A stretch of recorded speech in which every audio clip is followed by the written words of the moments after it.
Alin nga ba ang mas malakas mag-charge? Itong SRNE or yung Samdon? So bali po ito ay 60 ampere din itong binili kong bago. 60 ampere din po yung aking Samdon. Bali dalawang solar panel po na 590 watts yung nakakabit ngayon doon sa aking MPPT na yon na Samdon. So tatanggalin ko po yun at ito yung ipapalit ko pansamantala para lamang po magkaroon ng comparison at malaman natin kung alin ang mas malakas mag-charge. Kasi malimit po itong pagtalunan, SRNE or Zamdon. So bali ngayon po kasi ay kulimlim, 11 AM. Sinukat ko ay nasa 28 ampere lang. Pero kapag po nasa peak hour yung sunlight, halimbawa ay 1:30 PM po, umaabot po yan ng 36.7 ampere. So malalaman ko po pagdating mamaya ng alauna, 1:30 kung lalagpas pa siya dun sa 36.7 ampere. At kung gusto niyo pong bumili nito, ay meron din po tayo nito sa online shop. Ilalagay ko din po dyan sa comment section yung link kung saan nyo po mabibili ito. So mas malaki po siya kaysa doon sa Zamdon. Yung Zamdon naman po ay purong bakal. Ito naman po ay plastic itong una at bakal yung likod. Bali ito yung heatsink niya. So kaya po siya ay walang fan. Wala siyang fan dahil ito yung heatsink niya. Ito yung magpapalamig sa kanya. So yung body naman po ng Zamdon ay bakal lahat. Hindi kagaya nito na plastic yung una. Kaya bakal yun yung pinaka magsisilbing heatsink niya. Yung buong body niya. Pero ang maganda doon sa Zamdon, 4 yung ventilation dito sa baba. Tapos meron din dito sa gilid. Ayan, sa gilid niya ng Zamdon. Tapos sa taas ay doon niya ibubuga yung init na nahihigop. So kumbaga yung pinaka cooling system nung Zamdon. Ito ay, ang cooling system naman niya ay ito lang. Itong likod niya, ito yung pinaka heatsink niya. Pero ang kapal nito, so 3.6 kilos po ito, napakabigat at mas malaki siya doon sa Zamdon. So bali itong SRNE po na MPPT, hindi gagaya ng mga typical na SCC or mga MPPT solar charge controller. Dito sa ilalim niya ay yung galing sa panel, positive, negative, battery yung gitna, positive, negative. Dito po ay hindi. 'Di ba? Hindi siya. Battery negative kagad, tapos load negative, tapos saka pa yung battery positive.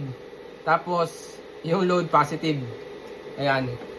So, ang maganda rin dito ay nasa unahan na ito.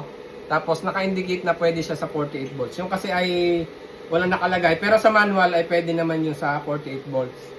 Tapos, same lang din sila ng specs halos. Hanggang 16 watts lang kapag ka 24 volts. Tapos, yung VOC niya ay 150 volts. Parehas lang din. Ito nga lang ang lamang niya. Yung VMP naka-indicate na meron 36 volts hanggang 120 volts. So, yun kasi ay wala dun sa Zamdon.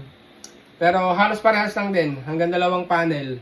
So, bali ang isang dahilan ko po ay hindi lamang para mai-compare ko yung Zamdon dito sa SRNE. Magdadagdag po talaga ako ng dalawang panel. So, yung nabili ko ay dalawang 550 watts. Ilalagay ko na yun dun sa bubong.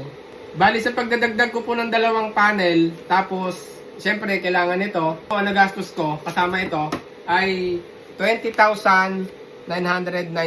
Yun po ay para lang magdagdag ng dalawang panel at saka MPPT. Kasi nagdagdag ako ng battery, hindi na siya talaga mapuno, halos 50% lang. So kailangan kong magdagdag ng panel, lalo na ngayon at tag-ulan. So bali yun po, papalitan ko muna yung aking Zamdon. Lalagyan ko ng SRNE. So doon natin malalaman kung alin ang mas malakas. So bali yan po, naibaba ko na itong Zamdon. Napakalaki nga ng diferensya, ayan o. Diba? So, napakabigat nito, 3.6 kilos. Ito naman, magaan lang siya. So, maganda dito ay malilinis ko muna ito kasi nga tinanggal ko muna. Malilinis ko, madumi na yan. Ayan yung sinasabi ko sa inyo, yung ventilation niya. Ayan. Ayan, madumi oh.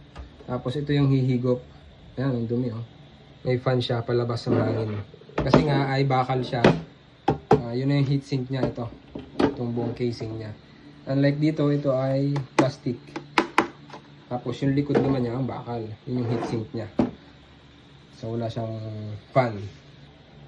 Yan din yung sinasabi kong solar positive, negative, positive, negative, positive, negative. So hindi kagaya nito. Solar positive, negative, battery agad na negative. Dapat ay positive ng battery. Tapos negative ng battery. So bali yan po na ikabit ko na. Positive, negative, positive, negative. Ayan. So, buhayan natin ang battery. Connecting. Sunod naman natin buhayin ay yung solar panel. Ayan.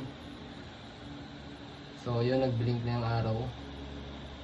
Yun, ang maganda dito, may nakalagay na siya. Ayan, mahin natin ang ilaw. 73 volts. Ayan, ngayon po ay 11:44. Bali, 18.7 ampere yung pumapasok dun sa ating battery. So, bali yung po, maabot siya ng 39. Yan, kanina ay nag-39 na yan, 1078 watts. So, malinaw na po na mas malakas mag-charge itong SRNE kesa po dito sa Zamdon. Kasi itong Zamdon po ay 36.7 lang yung pinaka-peak niya. So, sa tagal kong ginagamit ay naobserbahan ko na mas malakas talaga sa Zamdon itong SRNE. Ayan, dati hindi talaga yung maabot ng 1000 watts. So, yung ating panel ay dalawang 590. 590 plus 590 is 1000. 1000 EV? 1180. So, konti na lang ay maaabot niya, mapipik niya yung 1180 watts. So, yun naman talaga hindi niya makukuha. So, at least ay, ayan 39 ampere. So, malinaw po na mas malakas itong SRNE. So, magkaiba nga lang po ng presyo, mas doble ito. Ito po ay 7.5 at ito pong Zamdon ay 4.5. So, yun po yung bili ko sa kanila. So, SRNE ako. Kahit doble yung presyo, at least ay makukuha mo yung peak ng panel.